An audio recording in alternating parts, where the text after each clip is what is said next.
आज के इस क्लास से हम लोग हिस्ट्री यानी इतिहास को शुरू करेंगे और इतिहास में आज हम आपको इतिहास के सबसे पहले नंबर चैप्टर को पढ़ाएंगे जिसका नाम है यूरोप में राष्ट्रवाद का उदय, जो कि एक काफ़ी महत्वपूर्ण चैप्टर है क्योंकि इस चैप्टर से बहुत सारे प्रश्न प्रत्येक वर्ष ऑब्जेक्टिव और सब्जेक्टिव में पूछे जाते हैं। इसलिए आप लोग पूरे कंसंट्रेट होकर के पूरे ध्यान से पूरे बारीकी से इस चैप्टर को समझिएगा ताकि परीक्षा में इस चैप्टर से संबंधित कोई भी सवाल पूछा जाता है तो फिर आप लोग उसका जवाब बड़े आसानी से दे सकें।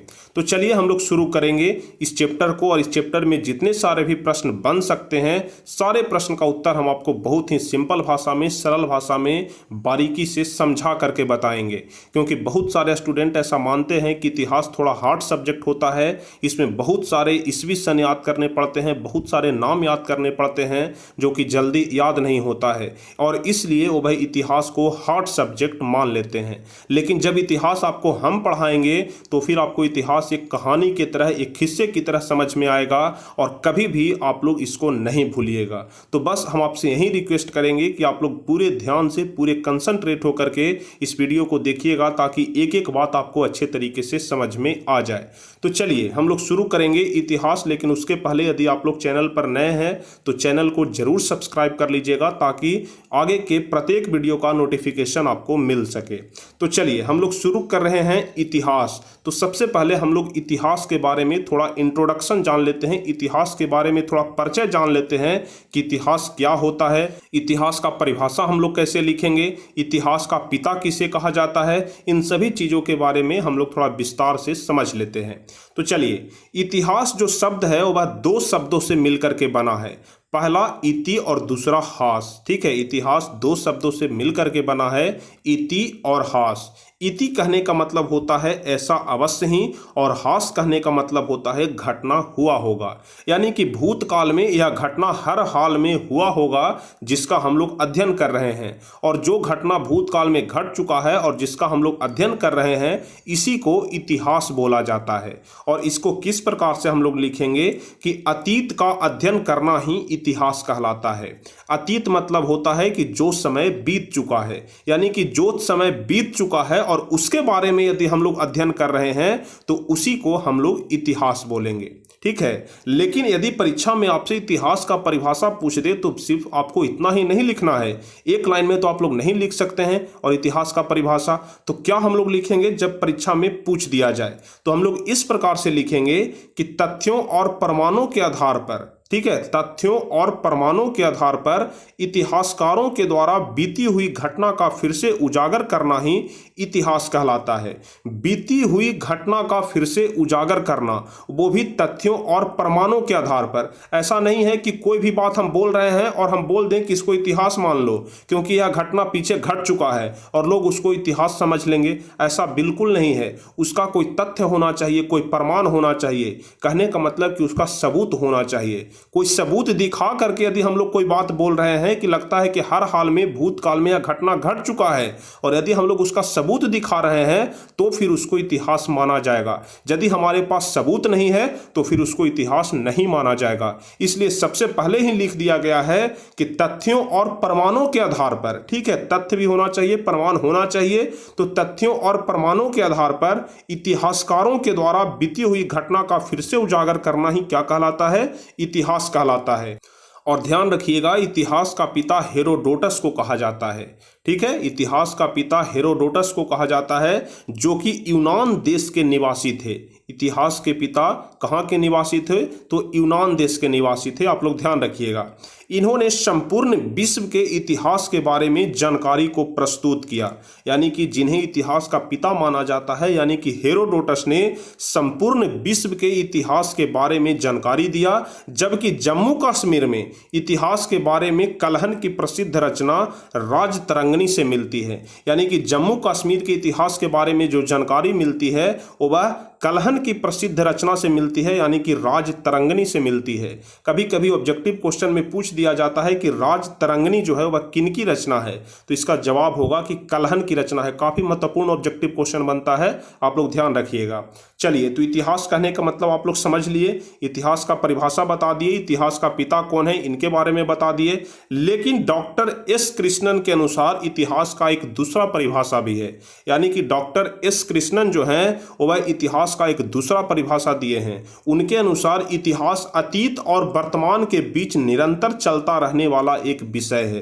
यानी कि डॉक्टर एस कृष्णन कहे हैं कि इतिहास जो है वह अतीत यानी कि जो समय बीत गया और वर्तमान जो समय अभी चल रहा है, दोनों के बीच निरंतर चलता रहने वाला एक विषय है। यह किनका कहना है? तो डॉक्टर एस कृष्णन का कहना है। लेकिन यदि आपसे इतिहास का परिभाषा पूछा जाता है तो आप लोग ऊपर वाला यानी कि यह वाला ही परिभाषा लिखिएगा, और डॉक्टर एस कृष्णन के अनुसार पूछा जाता है तो फिर इतिहास का परिभाषा यह वाला हो जाएगा। चलिए, अतीत, वर्तमान और भविष्य का मतलब तो अभी हम आपको बता दिए। अतीत कहने का मतलब होता है यानी कि भूतकाल, यानी कि जो समय बीत चुका है। वर्तमान कहने का मतलब कि जो समय अभी गुजर रहा है, और भविष्य कहने का मतलब कि जो समय आएगा, जिसको अंग्रेजी में प्रेजेंट, पास्ट और फ्यूचर बोलते हैं। टेंस आप लोग पढ़े होंगे, प्रेजेंट टेंस, पास्ट टेंस और फ्यूचर टेंस, यानी कि भूतकाल, भविष्यत काल और वर्तमान काल, तीनों आप लोग पढ़े हैं। उसी को यानी कि जो अतीत को यानी कि भूतकाल को हम लोग इतिहास बोलते हैं, आप लोग ध्यान रखिएगा। अब चलिए, इतिहास के बारे में इतना परिचय, इतना इंट्रोडक्शन तो हम आपको बता दिए, इतना आप लोग ध्यान में रखिएगा। अब हम लोग यहाँ से अपने असली टॉपिक पे आएंगे, यानी कि जो चैप्टर है यूरोप में राष्ट्रवाद का उदय, उसको हम लोग पढ़ेंगे।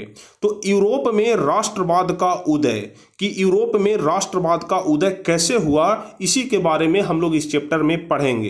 तो यूरोप कहने का मतलब आप लोग समझ रहे हैं, और उदय कहने का मतलब भी आप लोग समझ रहे हैं। उदय मतलब होता है कि कोई चीज़ का उजागर करना, कोई चीज़ उदय होना, जैसे सूर्य उदय हुआ मतलब कोई चीज़ नया निकलना। और राष्ट्रवाद, तो राष्ट्रवाद कहने का मतलब आप लोग शायद नहीं समझ रहे होंगे कि राष्ट्रवाद क्या होता है। और चूंकि शीर्षक का नाम है राष्ट्रवाद, तो सबसे पहले आप लोग को राष्ट्रवाद मतलब समझना चाहिए, क्योंकि अगर राष्ट्रवाद मतलब ही आप लोग नहीं समझेंगे तो फिर पूरा चैप्टर क्या समझेंगे। तो सबसे पहला प्रश्न जो है वह हम आपको यही बताएंगे कि राष्ट्रवाद क्या होता है। काफी सिंपल है, बस आप लोग ध्यान से समझिएगा कि राष्ट्रवाद क्या होता है। चलिए, सिंपल तरीके से पहले हम आपको समझा देते हैं, उसके बाद किस प्रकार से लिखेंगे यह भी हम आपको बताएंगे। राष्ट्रवाद कहने का मतलब होता है राष्ट्र के प्रति देशभक्ति की भावना।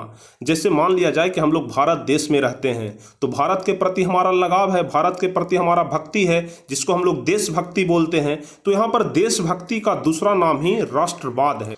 ठीक है, आप लोग ध्यान रखिएगा, देश के प्रति जो हमारा सोच है, देश के प्रति जो हमारा लगाव होता है, उसी को राष्ट्रवाद बोला जाता है। तो किस प्रकार से लिखेंगे, क्योंकि बहुत बार लघुत्तरीय प्रश्न में पूछ दिया जाता है कि राष्ट्रवाद क्या होता है। तो हम लोग लिखेंगे कि राष्ट्रवाद एक ऐसी परिकल्पना है जिसमें किसी भी छोरों में अहम योगदान होता है, अर्थात किसी भी देश का विकास करना ही राष्ट्रवाद कहलाता है। और राष्ट्रवाद का जो विकास हुआ वह 19वीं शताब्दी में यूरोप में हुआ था। यानी कि सबसे पहला जो देशभक्ति का सवाल आया था वह 19वीं शताब्दी में ही यूरोप में शुरू हुआ था। यानी कि यूरोप के लोगों में अपने देश के प्रति जो भावना आया वह 19वीं शताब्दी में आया, और इसी को बोला गया कि राष्ट्रवाद का विकास 19वीं शताब्दी में हुआ। तो यदि आपसे पूछा जाता है कि राष्ट्रवाद क्या होता है, तो बस आपको इतना ही लिख देना है कि राष्ट्रवाद एक ऐसी सामाजिक परिकल्पना है जिसमें किसी भी छोरों में अहम योगदान होता है, अर्थात किसी भी देश का विकास करना ही राष्ट्रवाद कहलाता है। ठीक है, या फिर हम लोग नीचे देख लीजिए, जो अभी हम आपको बता रहे थे कि जो देश के प्रति हमारा सोच होता है, जो देश के प्रति हमारा लगाव होता है, जो देशभक्ति होता है, इसी को राष्ट्रवाद बोला जाता है। तो उसी चीज को यहाँ पर लिखा गया है कि जो अपने देश के प्रति सोच और लगाव की भावना को विकास करता है उसे राष्ट्रवाद कहते हैं। ठीक है, जो अपने देश के प्रति सोच और लगाव की भावना को विकास करता है उसे राष्ट्रवाद कहते हैं। समझ लीजिए आप लोग कि जो अभी हम लोग देशभक्ति बोलते हैं, तो पहले के ज़माने में यानी कि 19वीं शताब्दी के बाद उसको राष्ट्रवाद बोला जाता था। अभी हम लोग देशभक्ति बोलते हैं और पहले उसको राष्ट्रवाद बोला जाता था। यानी कि जिस व्यक्ति में भी देश के प्रति, अपने राष्ट्र के प्रति थोड़ा भक्ति होता था, थोड़ा लगाव होता था, उसको राष्ट्रवाद बोला जाता था, और अभी उसको देशभक्ति बोला जाता है। तो इतना मत तो आप लोग समझ ही गए होंगे। यानी कि जो पहला नंबर प्रश्न है कि राष्ट्रवाद क्या होता है, यह आप लोग अच्छे तरीके से समझ गए होंगे। अब देख लीजिए, आप लोग के इस चैप्टर में सबसे पहला नाम आता है मेटरनिख का।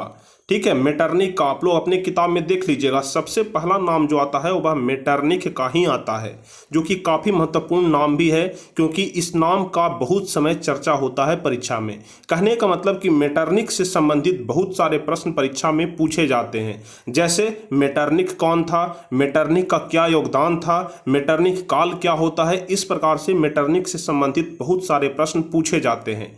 तो चलिए सबसे पहले हम लोग जान लेते हैं कि आखिर मेटरनिख कौन था।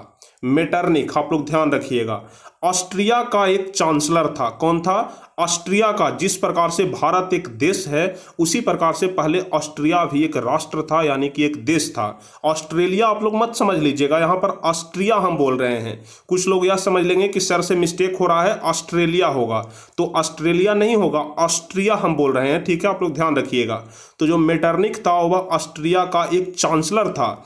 चांसलर कहने का मतलब प्रधानमंत्री होता है। ठीक है, आप लोग ध्यान रखिएगा, राजा या प्रधानमंत्री। जिस प्रकार से अभी भारत के प्रधानमंत्री नरेंद्र मोदी हैं, तो उस समय ऑस्ट्रिया का प्रधानमंत्री कौन था? मेटरनिख था। ठीक है, आप लोग समझ गए कि मेटरनिख कौन था, तो ऑस्ट्रिया का एक चांसलर था, या फिर हम लोग लिख सकते हैं कि ऑस्ट्रिया का एक प्रधानमंत्री था। लेकिन जब मेटरनिख था उस समय प्रधानमंत्री को चांसलर बोला जाता था, इसलिए हम लोग लिखेंगे कि मेटरनिख ऑस्ट्रिया का एक चांसलर था, जो कि एक घोर प्रतिक्रियावादी राजा था। प्रधानमंत्री था लेकिन कैसा राजा था, कैसा प्रधानमंत्री था? तो प्रतिक्रियावादी। प्रतिक्रियावादी कहने का मतलब होता है कि विकास कार्य न करना, सिर्फ अपना भलाई देखना।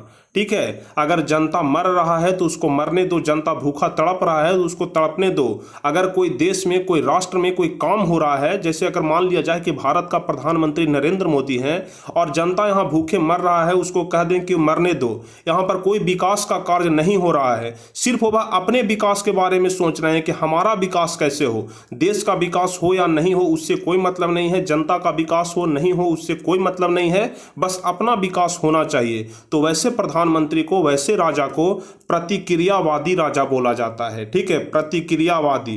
तो प्रतिक्रियावादी आप लोग समझ गए कि सिर्फ अपना विकास होना चाहिए, देश का विकास नहीं होना चाहिए, और जो ऐसा राजा होता है उसको प्रतिक्रियावादी राजा बोला जाता है। तो मेटरनिख वैसा ही था, वह कभी नहीं चाहता था कि देश का विकास हो, राष्ट्र का विकास हो, जनता का विकास हो, सिर्फ अपना विकास हो। जो मेटरनिख था वह कहता ही था कि शासन तो करेंगे लेकिन जनता की भलाई हम कभी नहीं करेंगे। तो जाहिर सी बात है कि जब जनता की भलाई नहीं करोगे तो फिर शासन किस काम का? तो मेटरनिख उसी प्रकार का राजा था जो शासन करता था लेकिन जनता का भलाई 1% भी नहीं करता था। तो मेटरनिख के बारे में आप लोग समझ गए कि मेटरनिख ऑस्ट्रिया का एक चांसलर था, जो कि एक घोर प्रतिक्रियावादी राजा था। इसका कहना था कि किसी राज्य में शासन तो करो लेकिन जनता की भलाई न करो। तो आप लोग मेटरनिख के बारे में अच्छे तरीके से समझ गए होंगे। उम्मीद करते हैं कि यह वाला प्रश्न आप लोग को भली भांति याद हो गया होगा, एक भी डाउट नहीं होगा। अगर कोई डाउट है तो आप लोग नीचे कमेंट में जरूर बताइएगा। तो मेटरनिख के बारे में आप लोग समझ गए कि वह ऑस्ट्रिया का एक चांसलर था, यानी कि ऑस्ट्रिया का प्रधानमंत्री था, जो कि एक घोर प्रतिक्रियावादी राजा था, और प्रतिक्रियावादी कहने का मतलब भी हम आपको समझा दिए। अब चलिए जो अगला प्रश्न आता है वह है कि मेटरनिख काल से आप क्या समझते हैं। यह वाला प्रश्न भी काफ़ी महत्वपूर्ण प्रश्न है। तो चलिए हम आपको बताते हैं कि मेटरनिख काल क्या होता है, या फिर कभी कभी पूछ दिया जाता है कि मेटरनिख युग क्या होता है। तो दोनों प्रश्न एक ही है, चाहे मेटरनिख काल पूछा जाए या फिर मेटरनिख युग पूछा जाए। तो आप लोग इस प्रश्न को पहले इस प्रकार से समझिए, जैसे अभी भारत के प्रधानमंत्री नरेंद्र मोदी हैं, वह 2014 से प्रधानमंत्री हैं, यानी कि 2014 में वह चुनाव जीते थे, उस समय से वह प्रधानमंत्री हैं। और दोबारा चुनाव हुआ था 2019 में, यानी कि शासनकाल 5 साल का होता है। जो प्रधानमंत्री का शासनकाल होता है वह 5 वर्ष का होता है। तो 2014 से वह 2019 तक प्रधानमंत्री रहे, और फिर से जब चुनाव हुआ तो फिर से जीत गए, और अब वह 5 साल के लिए यानी कि 2024 तक के लिए प्रधानमंत्री बन गए हैं। यानी कि 2014 से लेकर के 2024 तक का जो समय है उसको हम लोग मोदी युग भी बोल सकते हैं, क्योंकि उतने समय तक मोदी राज किए हैं, यानी कि नरेंद्र मोदी प्रधानमंत्री रहे हैं। तो हम लोग नहीं बोल सकते हैं कि 2014 से लेकर के 2024 तक का जो समय है वह मोदी युग रहा। ठीक है। तो उसी प्रकार से मेटरनिक युग कहने का मतलब होता है कि 1815 ईस्वी से लेकर के 1848 ईस्वी तक का जो समय है वह मेटरनिक युग कहा गया, मेटरनिक काल कहा गया। क्योंकि वहां की राजनीति में, कहां की राजनीति में, तो ऑस्ट्रिया की राजनीति में 1815 से लेकर के 1848 ईस्वी तक मेटरनिक शासन किया था। जिस प्रकार से अभी हम आपको उदाहरण देकर के बताए कि नरेंद्र मोदी 2014 से 2024 तक प्रधानमंत्री रहे, उसी प्रकार से मेटरनिक 1815 से लेकर के 1848 ईस्वी तक प्रधानमंत्री रहा था। और इस समय को यानी कि 1815 से लेकर के 1848 तक के समय को ही मेटरनिक काल कहा जाता है। तो अब आप लोग मेटरनिक काल कहने का मतलब समझ गए होंगे। अब देखिए यहाँ पर एक रोचक तथ्य हम आपको बताते हैं कि मेटरनिक जो था वह 1809 ईस्वी में ही प्रधानमंत्री बन गया था, यानी कि जो ऑस्ट्रिया का चांसलर हुआ 1809 ईस्वी में ही बन गया था। तो फिर आप लोग कहेंगे कि सर जब 1809 ईस्वी में ही वह प्रधानमंत्री बन गया, वहाँ का चांसलर बन गया, तो फिर हम लोग 1815 से 1848 क्यों पढ़ रहे हैं? हम लोगों को तो 1809 से 1848 पढ़ना चाहिए। तो आप लोग देख लीजिएगा, कहीं पर भी आप लोग देखिएगा मेटरनिक काल 1815 से ही जोड़ा जाता है 1848 ईस्वी तक। और ऐसा इसलिए होता है कि भले ही वह 1809 ईस्वी में प्रधानमंत्री बन गया हो, लेकिन ऑस्ट्रिया की राजनीति में जो मुख्य भूमिका वह अदा किया वह 1815 ईस्वी से ही किया, क्योंकि 1815 ईस्वी से अपना शासन का असली रूप जो था वह दिखा दिया था। ठीक है, इसलिए मेटरनिक युग को हम लोग 1815 ईस्वी से जोड़ते हैं। तो आप लोग ध्यान रखिएगा 1815 ईस्वी से लेकर के 1848 ईस्वी तक का जो समय है वह मेटरनिक काल या फिर मेटरनिक युग के नाम से जाना जाता है। यह एक ऑस्ट्रिया का चांसलर था, अभी हम आपको बताए, जो कि एक घोर प्रतिक्रियावादी राजा था। इसका मूल मंत्र था कि परिवर्तन में बाधा पहुंचाना। अभी हम आपको बताए कि यह प्रतिक्रियावादी राजा था, और प्रतिक्रियावादी कहने का मतलब ही होता है कि कोई भी परिवर्तन न करना, कोई भी विकास का कार्य न करना, बल्कि विकास के कार्य में बाधा पहुंचाना। तो मेटरनिक जो था वह घोर प्रतिक्रियावादी राजा था। उसका मूल मंत्र था कि परिवर्तन में बाधा पहुंचाना, यानी कि शासन तो करो लेकिन जनता की भलाई बिल्कुल मत करो। ठीक है, तो आप लोग मेटरनिक और मेटरनिक काल के बारे में अच्छे तरीके से समझ गए होंगे। अगर मेटरनिक काल के बारे में आप लोगों को न समझ में आए तो आप लोग मोदी काल को याद कर लीजिएगा। जिस प्रकार से मोदी 2014 से लेकर के 2024 तक के लिए प्रधानमंत्री रहेंगे, यानी कि 2014 में वह पहली बार चुनाव जीते थे, पहली बार प्रधानमंत्री बने थे, और दूसरी बार 2019 में बने और 2024 तक रहेंगे। तो उसी प्रकार से 2014 से लेकर के 2024 तक का समय हम लोग मोदी युग के नाम से भी जानेंगे। उसी प्रकार से 1815 का जो समय है, 1815 ईस्वी से लेकर के 1848 ईस्वी तक का जो समय है वह मेटरनिक युग के नाम से जाना जाता है। तो आप लोग यहाँ तक तो अच्छे तरीके से समझ गए होंगे। और यह दोनों प्रश्न जो हम आपको बताए कि मेटरनिक कौन था और मेटरनिक काल से आप क्या समझते हैं, दोनों प्रश्न काफी महत्वपूर्ण है, आप लोग याद कर लीजिएगा। अब चलिए उसके बाद अगला नंबर प्रश्न है कि सामंतवाद क्या है। सामंतवाद आप लोग ध्यान रखिएगा। तो सामंतवाद कहने का मतलब होता है कि जिनके पास अधिक रुपया पैसा है, जिनके पास अधिक जमीन है, उनको ही सामंत बोला जाता है। ठीक है, तो कह रहा है कि वैसा शासन प्रणाली जिसमें सामंतों या जमींदारों को किसानों से ज़्यादा अधिकार दिया जाता है। यानी किसान कौन होते हैं? जिनके पास खेती करने के लिए खेत होता है, जो खेतों में काम करते हैं। लेकिन जमींदार किसको बोलते हैं? जिनके पास अधिक जमीन होता है। ठीक है, पहले जमींदारी प्रथा चलता था, तो जिनके पास अधिक जमीन होता है उनको जमींदार बोला जाता है, और जिनके पास अधिक रुपया पैसा होता था उनको सामंत बोला जाता था। तो यहाँ पर कह रहा है कि सामंतवाद, सामंतवाद नाम से ही आपको पता चल रहा है कि सामंत का पावर अधिक है, यानी कि किसानों से ज़्यादा अधिकार किसको दे दिया गया? तो सामंतों या फिर जमींदारों को दे दिया गया, और उसे ही हम लोग सामंतवाद कहते हैं। काफी सिंपल है। ठीक है, वैसा शासन प्रणाली जिसमें सामंतों या जमींदारों को किसानों से ज्यादा अधिकार दिया जाता है उसे हम लोग क्या बोलते हैं? सामंतवाद बोलते हैं। तो काफी आसान है, आप लोग जरूर ध्यान रखिएगा। तो चौथा नंबर प्रश्न तक हम आपको बता दिए। अब इसके बाद पांचवा नंबर है कि जर्मनी और इटली के एकीकरण में क्या क्या बाधाएं थी। यह वाला प्रश्न भी काफी महत्वपूर्ण है। जितने सारे भी प्रश्न हम आपको बता रहे हैं, सारे प्रश्न जो है वह काफी महत्वपूर्ण है, वेरी वेरी इंपॉर्टेंट है, जो कि आपके परीक्षा में पूछे जाने की बहुत अधिक संभावना है। कुछ स्टूडेंट ऐसे भी होंगे जो कि प्रश्न अपनी किताब से मिला रहे होंगे कि सर किताब वाला प्रश्न तो मिल ही नहीं रहा है। तो वैसे स्टूडेंट को हम बता दें कि सिर्फ आपकी किताब में जो प्रश्न दिया हुआ है वही वाला प्रश्न आपके परीक्षा में नहीं पूछा जाएगा, बल्कि कहानी के बीच बीच से भी प्रश्न उठा करके पूछ दिया जाता है। इसलिए जो प्रश्न हम आपको बता रहे हैं आप लोग उसको याद करिए, उसको अच्छे तरीके से समझिए, उसको पढ़िए, न कि आप लोग जो किताब दिया हुआ है, किताब में जो प्रश्न दिया हुआ है उसको मिलाने में रह जाइए। क्योंकि किताब वाला प्रश्न हो सकता है कि न पूछा जाए, लेकिन जो प्रश्न आपको हम बता रहे हैं यह हर हाल में आपके परीक्षा में पूछा जाएगा। तो चलिए आज के लिए हम लोग चौथे नंबर प्रश्न तक ही रहने देते हैं। जो अगला क्लास होगा, जो अगला वीडियो होगा, उसमें हम लोग 5वें नंबर प्रश्न से पढ़ना शुरू करेंगे। तो चौथा नंबर प्रश्न तक एक बार दोबारा से आप लोग जरूर रिवीजन कर लीजिएगा, ताकि आपको एक बार फिर से अच्छे तरीके से पूरा चीज दिमाग में कंठस्थ याद हो जाए। तो चलिए हम लोग मिलते हैं फिर अगले क्लास में, अगले वीडियो में, और 5वां नंबर प्रश्न के आगे जो प्रश्न शेष बच गए हैं सारे प्रश्न का उत्तर हम आपको बताएंगे।